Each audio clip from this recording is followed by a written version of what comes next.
Adventure has been around since the dawn of human existence. The drive towards exploration is a trait we all carry, an evolutionary necessity meant to sustain our species and keep us alive, to keep us searching for the will to live. In the last 2,000 years, with civilization centralizing society into communities and cities at large, exploration has taken on a new meaning, especially in the modern age.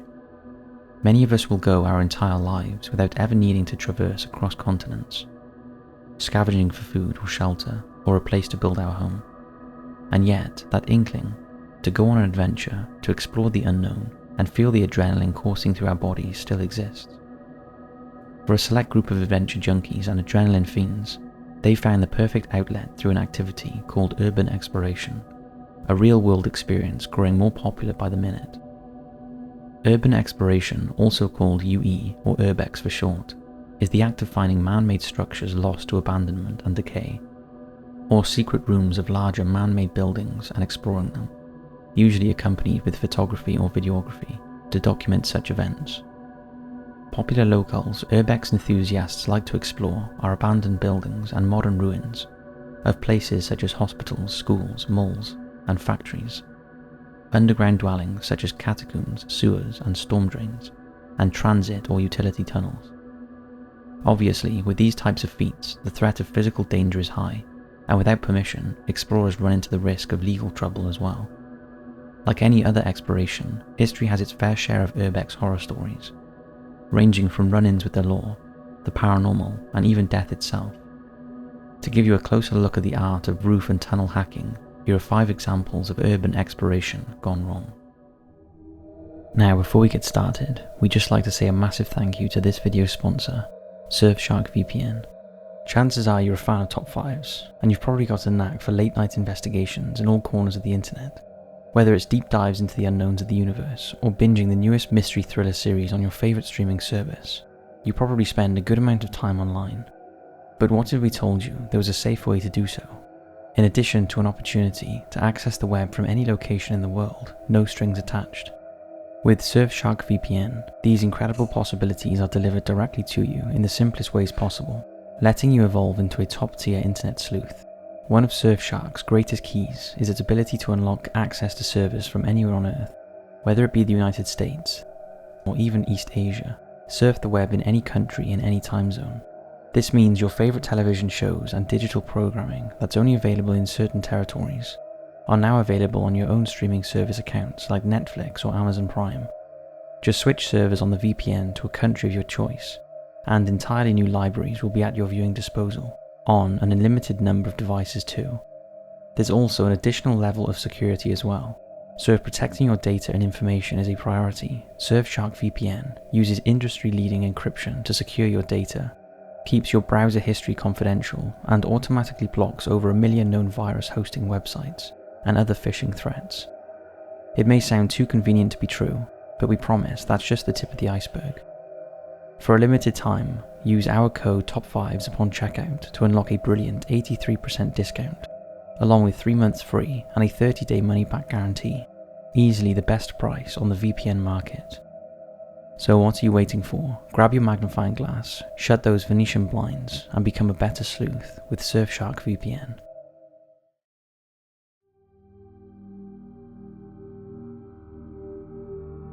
Shadows of Pennhurst. In the southeast region of Pennsylvania sits a town called Spring City, a borough in Chester County with a population under 4,000 people. It's a small, sleepy community, unbeknownst to many in the Midwestern United States. At first glance, Spring City doesn't seem like it has much to offer in the world of urban exploration, but lurking in its borders is a hotspot for adrenaline junkies to get their fix. The Pennhurst State School and Hospital, Pennhurst, also called the Eastern Pennsylvania State Institution for the Feeble-Minded and Epileptic at one point in time, is an abandoned hospital campus that closed in 1987 after decades of long-standing rumours of its horrible conditions and heartless staff.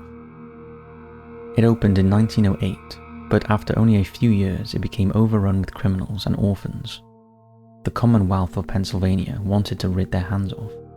Residents of the hospital were thrust into manual labour such as farming, butchering, laundry, or general maintenance. In the 1960s, word spread like wildfire about the inner workings of Pennhurst, about how dirty and disgusting the dormitories were kept, and how there weren't enough workers to keep up with the number of patients. Not only that, but there were reports of violence within the walls of Pennhurst, documents detailing abusive nurses beating even the most handicapped patients, with some going as far as to organising physical confrontations between patients themselves. The hospital eventually closed, but the Commonwealth never kept up the buildings left behind. In addition to the empty residence halls and administrative offices, the hospital also had a couple of tunnel systems underground that connected the older admin buildings. These tunnels were never filled after the campus was abandoned, and became the perfect place for urban explorers and ghost hunters alike to document their adventures. In June of 2013, one individual that goes by GreatSint86 on Reddit visited the old state hospital with his group of fellow urbexers who had heard stories about the tunnels and their haunted history.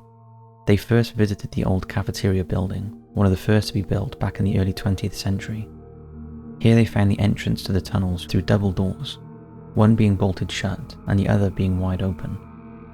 They then went down into the basement, where the only source of light were the little beams from their headlamps and the light filtering through foundation windows in the adjacent room.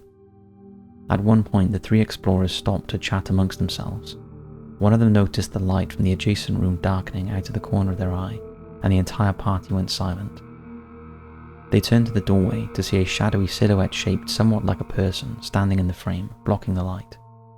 It was large and grotesque, resembling more of a giant than of an average man. It seemed to suck the light from the headlamps, and the room went cold. None of the explorers hesitated, and they ran as fast as they could away from the room and back upstairs, tempting whatever lingered in the tunnels no more. The person who shared this story said they had been on countless urbex adventures, and none of them ever left him with his legs feeling rubbery, the energy chilled and lifeless. He was always skeptical of the paranormal, but was sure this experience involved a spirit or demon, left from the countless horrors hidden within Pennhurst State School and Hospital, and knew he was lucky to still be alive and tell the tale. Pennhurst has since seen many of its dilapidated buildings demolished, but is still regarded as a haunted local by both tourists and lifelong residents, hoping to catch a better glimpse of the tunnels of terror. We'd love to know if any of you have ever been, and if so, did you experience anything strange there?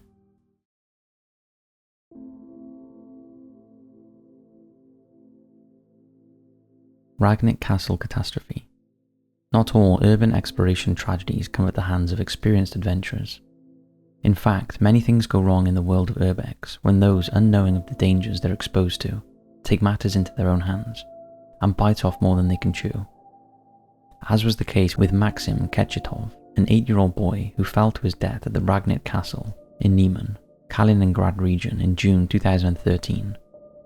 Ragnit Castle, also known as Order Castle of the Ragnit Fortress, dates back to the 13th century. Built in 1289 by the Knights of the Teutonic Order to guard themselves from foreign enemies, it was repeatedly bombarded by lieutenant forces, and reconfigured to be sturdier by the turn of the 15th century. It remained a military fortress all the way until the 19th century, when it was reformed into a prison. Over the next 150 years, Ragnit Castle's foundation started to give way, and it was cleared out of any use by the Russian government. After the 1960s, housing developments and an urban market were erected nearby, but the walls of the castle continued to crumble. The only things left standing, as of today, are the leftover ruins and the broken clock tower. When Ragnit Castle wasn't in operation by the turn of the 21st century, it did become a popular urban exploration hotspot by locals and tourists alike. Its 800-year-old foundation is a sight to behold, and the ruins provide a lot of fodder for both haunted folktales and ghost hunting adventures. It was also a makeshift playground of sorts, with children from around the community using Ragnit Castle to carry out their innocent fantasies and pass the time with unending imagination. Maxim Ketchetov was one of those kids, who left his family home with a schoolmate on the afternoon of June 13, 2013, with the intention of just going for a walk. The Ketchetov family had a rule that all of their children must call one of their parents every 1.5 hours they were away from home. When Mrs. Ketchetov didn't hear from Maxim for a few hours, she set out to find him, around Niemen. When her search proved fruitless, she contacted authorities who agreed to aid in the search. The entire Ketchetov family, along with police, finally arrived at the Ragnit castle ruins and heard the chime of Maxim's cell phone when his mother rang for the umpteenth time. Maxim's brother Jan ran into the ruins and eventually found his younger brother's body, broken and lifeless from a deadly fall. It was theorized Maxim's death was an accident and that the 8-year-old boy had fallen from the 20 feet high spiral staircase that was sat at the center of the dilapidated clock tower. It's undetermined what happened to Maxim's friend who accompanied him on the walk, but one thing is for sure, regardless of age or skill level, urban exploration has its dangers, and a 13th century castle is sure to bring out the unexpected. At the end of the day, the cause of death should not overshadow the life and memory of Maxim Ketchetov.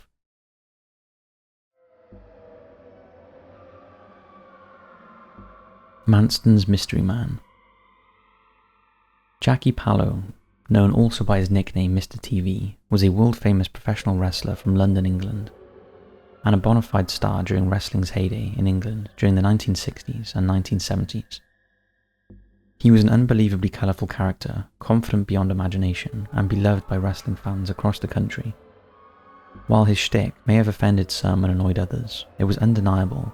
Pallo's impact on English pop culture was everlasting, and his success from both sports and acting garnered him decades worth of wealth and accumulated fortune.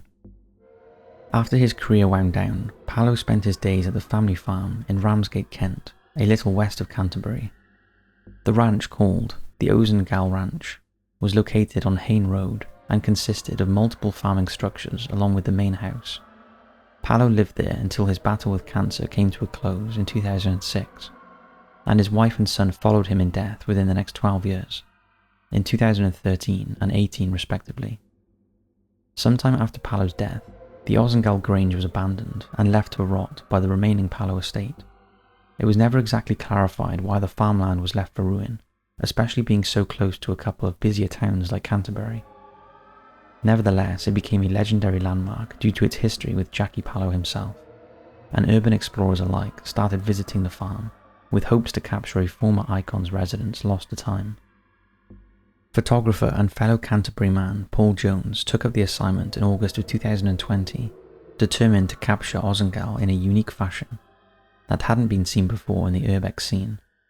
He slowly wandered around the property, careful not to disturb anything, in hopes to find something unexpected. His hopes turned to dread, however, when he found exactly that. In one of the living quarters, Jones was snapping photos of a perfectly intact grand piano when he spotted a door that had rope tied across the front, as if warding off visitors from entering. Of course, this only piqued Jones's interest even more. When he attempted to open the door, he found it was blocked by an upright mattress, pushed against the doorframe to prevent entry. Deep down, Jones felt he was about to walk in on a corpse, and when he garnered enough muss to push the mattress down, he walked into the room to find the dead body of a middle-aged man. The man appeared to be a homeless person, someone who had been searching for shelter and ended up passing away in his only hiding place. Jones contacted police and they took the man's body away, and an exact cause was never released. Jones's story led some to wonder if the body was somehow involved in a murder and the killer left their victim in an abandoned place, hoping no one would find it for years. Others wonder if someone more sinister or supernatural was living at Ozengall, and the man met his demise with something otherworldly. Jones has since come out to say one of his urbex peers had actually visited the farm a couple of weeks prior and found nothing of the sort during their visit, meaning the body was laid to rest recently and not left over from Jackie Pallo's days. Urban exploration usually doesn't end with the discovery of a corpse, but when it does, one can hope their spirit and soul is at peace.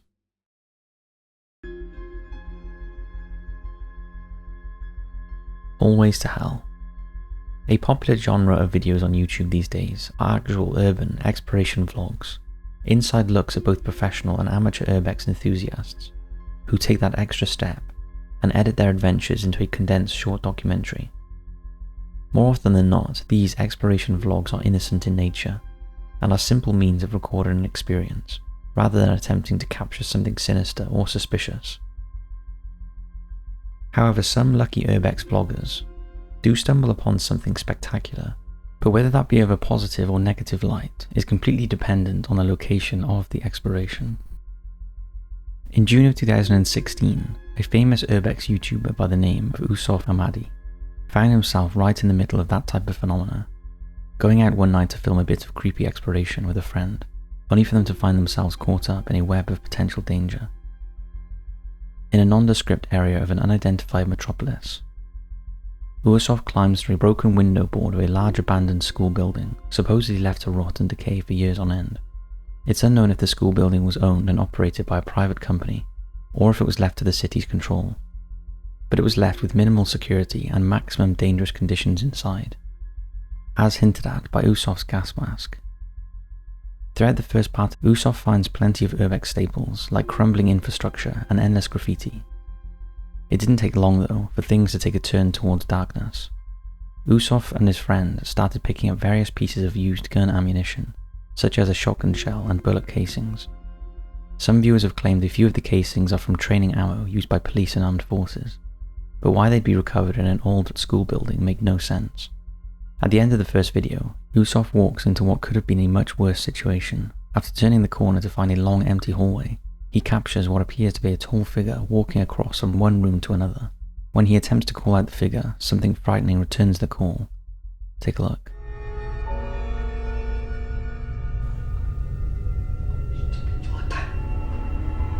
Hello?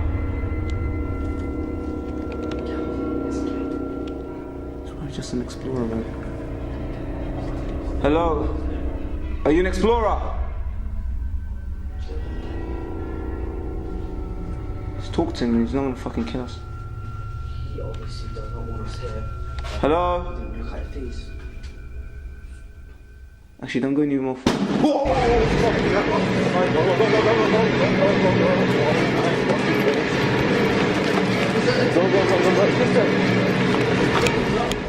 Of course, Usop and his friend were smart enough to run at the sound of the gunshot.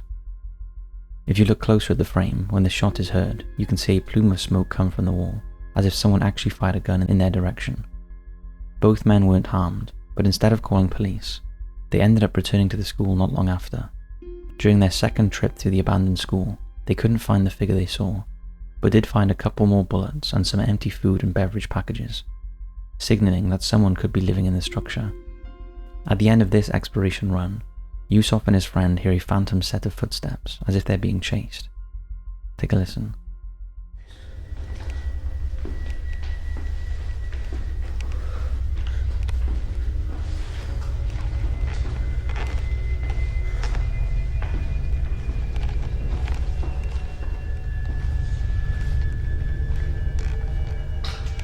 Something's coming.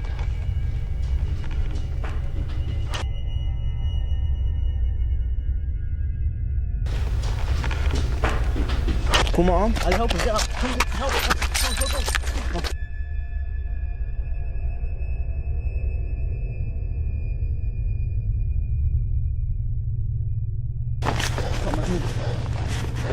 Did you cut your trousers as well? Yeah, anything. The feed cuts out shortly after this, and the two explorers officially call it quits on the abandoned school. There are plenty of people who believe Usop's findings are a hoax, pointing to the shadow figure's modern-looking shoes and coincidental sighting.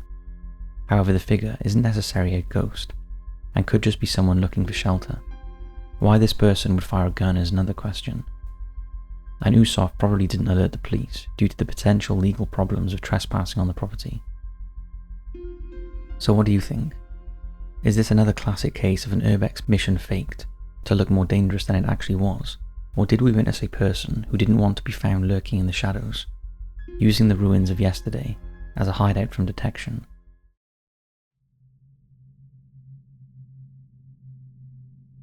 Ghost Town Stalker. In early 2019, another YouTube urban explorer and haunted locale enthusiast, Franco TV, grabbed his gear and ventured to an abandoned neighborhood somewhere in the swampy state of Florida in the United States. The tiny ghost town had been uninhabited for a few years, and was rumored by locals to withhold some creepy symbols and other odd findings. Franco TV decided it was the perfect place to hopefully capture some unexplained haunts and spend an evening filming the overgrown suburb. At first, Franco finds mostly innocent artifacts. One of the cargo bins left on the old lot did contain a severed Minnie Mouse head with a strange graffiti image sprayed above it. Later in the evening, he was able to capture what sounded like laughter coming from one of the abandoned houses. In addition to music or chatter emanating from the distance, around the same time, Franco noticed a small vehicle passing by his location within the ghost town's limits, driving slowly, but with its headlights turned on. At first, he theorized it was a fellow urban explorer, wondering why Franco himself is on the property. To be safe, Franco stayed as hidden as possible, making sure the passerby wasn't the authorities or private security. In a potentially bizarre coincidence, a little while later, Franco realized he truly wasn't alone in the ghost town. Once the sun went down completely, and Franco was shielded by the black of night, he noticed a tall, brawny man standing underneath the street lamp about 100 meters away. Take a look. Okay, so I'm still walking, but all these houses seem to be already locked. Let me turn off my light here, just because I'm getting closer into an area that I haven't been to before. Oh. There's somebody here. I'm hiding behind the bush area. I don't know if you can see me right now, but there's somebody right in front of me. I'm gonna show it to you guys. There's somebody outside. There's some random person just standing there.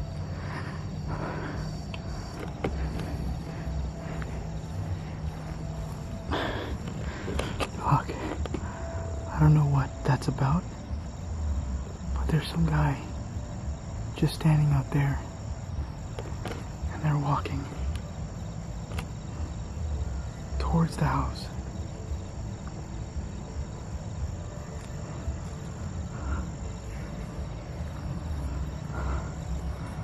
What the hell?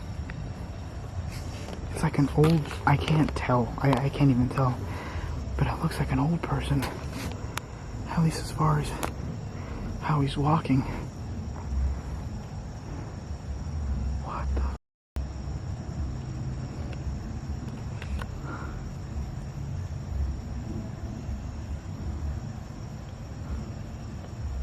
My exit's literally that way. After processing the situation, Franco gave up on further exploration and attempted to evade the strange man. However, as Frank traced the edges of the ghost town, he realized this shadowy figure was following him, if ever so discreetly. I better get my stuff out just in case. This just got dangerous. God damn it. Oh, man. Alright. I don't see him, but what I think I'm gonna do is see if I could go that way and then turn back around just to get towards the outside exit. But I'm just making sure this friggin' does not come out of nowhere. Because this guy's been... No, shit. Oh my god. He's still there. He is right there. I'm gonna stick the camera out so you can see.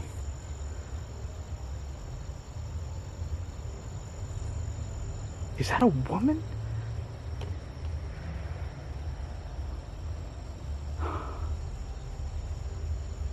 Come on.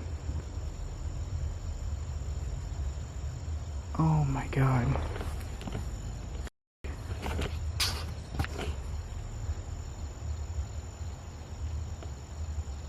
This guy's literally going through the grass.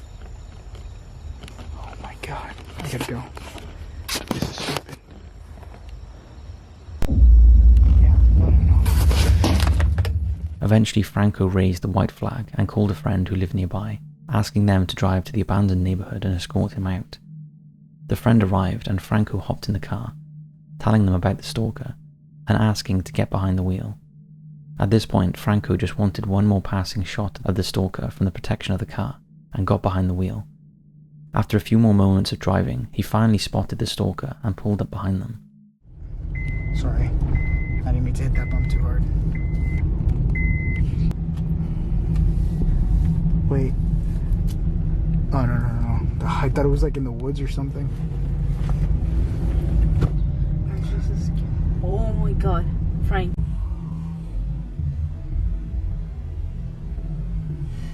Somebody That's there. it. That's him. Or her. What is he doing? I don't know. Zoom in here. What the hell? What the f? That's a dude.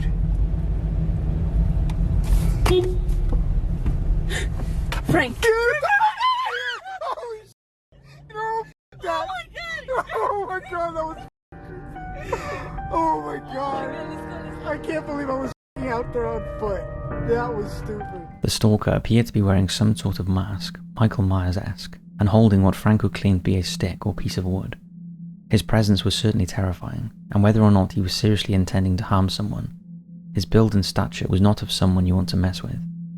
Franco believed the stalker was somebody under the influence of alcohol or other drugs, wanting to scare possible explorers. But others think he may have had more violent intentions. The ghost town in question is known to host those without a home or place to live, and people in the comments of Franco's official video say this stalker can be seen in another urban explorer's vlog of their trip to the abandoned neighbourhood. Regardless, no one wants to run into a masked figure who stalks them around a creepy locale at night, but at least it was captured on camera to give amateur explorers something to think about before they go running around the ruins of the world in the thick of night. So that's it for this video. We hope you've enjoyed. We hope you're loving the Creepy Marathon month, and as always, we'll see you right back here tomorrow for another scary video.